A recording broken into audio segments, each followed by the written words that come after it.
भारत में जितने भी निवास करते हैं, चाहे वो SC ST OBC Bahujan Samaj हो, मुसलमान हो, क्रिश्चियन हो, सिख हो, सतनामी हो, सारे के सारे पहले की बौद्ध थे, क्योंकि पहले भारत बौद्ध राष्ट्र था।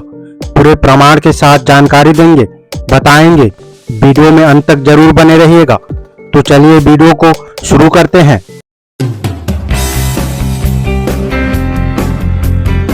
KB अम्बेडकराइट यूट्यूब चैनल में आप सभी का स्वागत है। जय भीम। प्राचीन काल से भारत में लगातार बाहरी लोगों के हमले होते रहे हैं। प्रथम हमला भारत पर आर्य लोगों ने किया था। आर्यों ने पहले भारत के प्राचीन धर्म बौद्ध धर्म को खत्म करके वैदिक धर्म का स्थापना किया और वैदिक धर्म को फैलाया और भारत में मनुष्य को जाति और वर्ण में बांटा। एक समय था जब भारत में बौद्ध धर्म का वर्चस्व था और इसलिए भारत को सोने की चिड़िया कहा जाता था। इसी कारण भारत में बाहरी लोगों के आक्रमण होते रहे हैं। आर्यों ने भारत के प्राचीन धर्म बौद्ध धर्म को खत्म करके वैदिक धर्म का परचम लहराया, जिसे हिंदू धर्म भी कहते हैं। आर्यों ने बौद्ध धर्म के अनुयायी लोगों को शूद्र अछूत अर्थात शूद्र वर्ण की सूची में डाल दिया।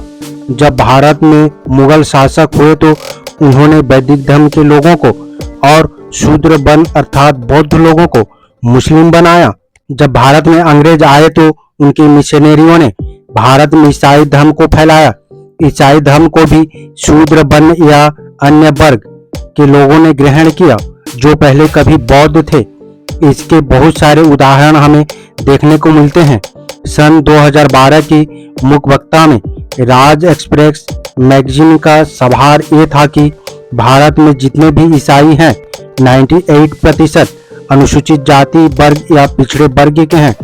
यही नहीं, मानव संसाधन विकास मंत्रालय सलाहकार की रिपोर्ट में जो एजेंसी के माध्यम से भारत के विभिन्न अखबारों में रिपोर्ट छपी थी, इस रिपोर्ट में ये बताया गया कि भारत में अधिकांश मुसलमानों के पूर्वज अनुसूचित जाति अर्थात शूद्र वर्ण या पिछड़े वर्ग से आते हैं। इन लोगों ने अलग अलग समय पर इस्लाम धर्म अपनाया था, हिंदू धर्म ग्रहण किया था। धर्म परिवर्तन मध्य काल में बड़े पैमाने पर हुआ था। इस्लाम धर्म में बहुत सारी जाति या गोत्र ऐसे हैं जो हिंदू की शूद्र वर्ण या पिछड़े वर्ग में भी आते हैं। यहाँ एक उदाहरण देखा जा सकता है। मेवात जिले के मेव मुसलमान अनुसूचित जाति मीणा डेमरोल गोत्र से हैं।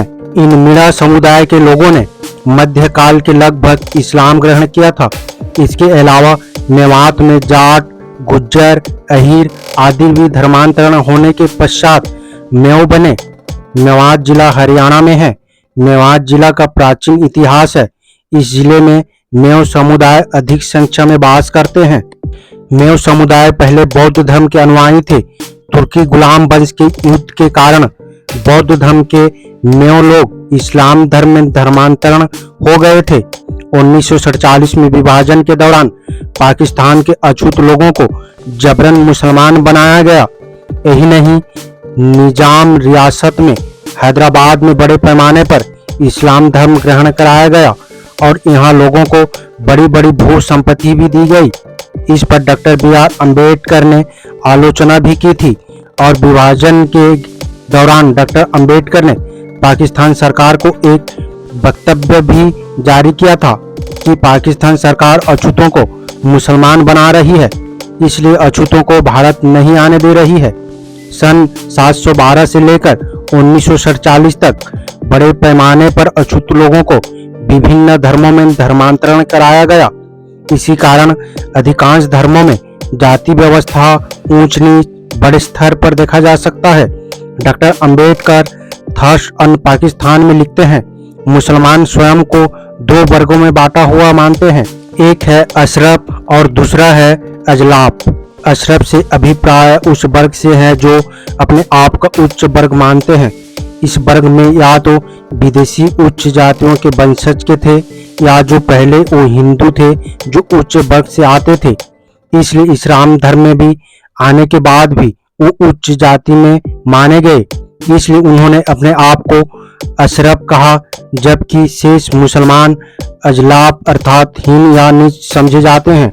इन्हें कमीना, रियाल और रसील भी कहा जाता है। कुछ जगह इन्हें तीसरा वर्ग ओ जिसे अर्जाल भी कहते हैं। इनके साथ कोई मुसलमान मेल जोल पसंद नहीं करता। इनका मस्जिद में प्रवेश वर्जित है और आम कब्रिस्तान का प्रयोग भी इनके लिए वर्जित है। यही स्थिति दलित ईसाई लोगों की है। पूरे देश में अछूतों के बिशप की संख्या 1% भी नहीं है। बिशप उच्च जाति से हैं। अछूत होने के कारण इनको सभी चर्चों में नहीं जाने दिया जाता है। मरने के पश्चात कब्रिस्तान में जगह नहीं होती।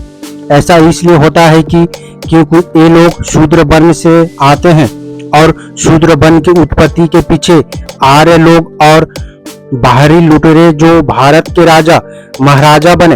इन बाहरी लुटेरे राजा महाराजाओं ने अपने धर्म की जनसंख्या बढ़ाने के लिए इन शूद्रों को अपने धर्मों में प्रवेश तो दिया, लेकिन मान सम्मान और मानवता वाले अधिकार नहीं दिए। समानता वाले अधिकार इसलिए नहीं दिए क्योंकि शूद्र वर्ण का संबंध भारत का मूल निवासी से है और भारत के मूल निवासी का संबंध बौद्ध धर्म से था, इसलिए इन्हें समानता का अधिकार नहीं मिले। ये रिसर्च खोज का विषय है। जब भारत बौद्ध राष्ट्र था, भारत में सभी लोग बौद्ध थे, तो सारे बौद्ध कहाँ चले गए? इसका सीधा सा उत्तर है, जवाब है, किसी को मुसलमान बनाया गया, किसी को ईसाई बनाया गया, किसी को सिख बनाया गया, किसी को हिंदू बनाया गया।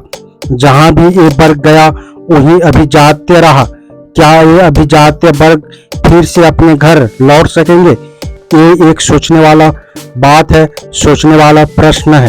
सिख धर्म के जनक गुरु नानक जी ने जिस प्रकार अपने आप को जाति वर्ण व्यवस्था से ऊपर उठकर एक स्वच्छ समाज और रास्ता चुना और सिख धर्म की स्थापना की, उसी प्रकार संत शिरोमणि बाबा गुरु घासीदास जी ने भी जाति पाति, वर्ण व्यवस्था, ब्राह्मणवाद, काल्पनिक देवी देवताओं और हिंदू धर्म को नकारते हुए एक अलग ही रास्ता चुना और सच को अपनाते हुए सतनाम आंदोलन चलाया और सतनामी को हक अधिकार दिलाया और सतनाम धर्म की स्थापना की। आज के जितने भी सिख और सतनामी हैं, SC ST OBC Bahujan Samaj है, मुसलमान हैं, क्रिश्चियन हैं, ये सब के सब पहले के बौद्ध थे। उम्मीद करता हूँ वीडियो को समझ गए होंगे। अगर समझ गए हैं तो अपने परिवारजनों को, दोस्तों को, मूल निवासी SC ST OBC Bahujan Samaj को शेयर जरूर करें ताकि उन्हें भी पता चल सके, जानकारी हो सके। मेरा आप सभी बहुजन समाज मूल निवासी अम्बेडकरवादियों से अपील है, हम अपने समाज को जागरूक करने के लिए बहुत मेहनत करते हैं और अम्बेडकर विचारधारा वाले वीडियो को लाते रहते हैं। आपकी एक सब्सक्राइब हमारे हौसले को बुलंद कर हमें दोगुनी हौसला प्रदान करता है, मजबूत करता है। इसलिए आप सभी से गुजारिश है कि हमारे चैनल को सब्सक्राइब करके हमें सपोर्ट जरूर करें ताकि हम अगले नए वीडियो डालें तो आप तक नोटिफिकेशन जा सके और कुछ महत्वपूर्ण जानकारी मिल सके। धन्यवाद। जय भीम, जय संविधान, जय मूल निवासी।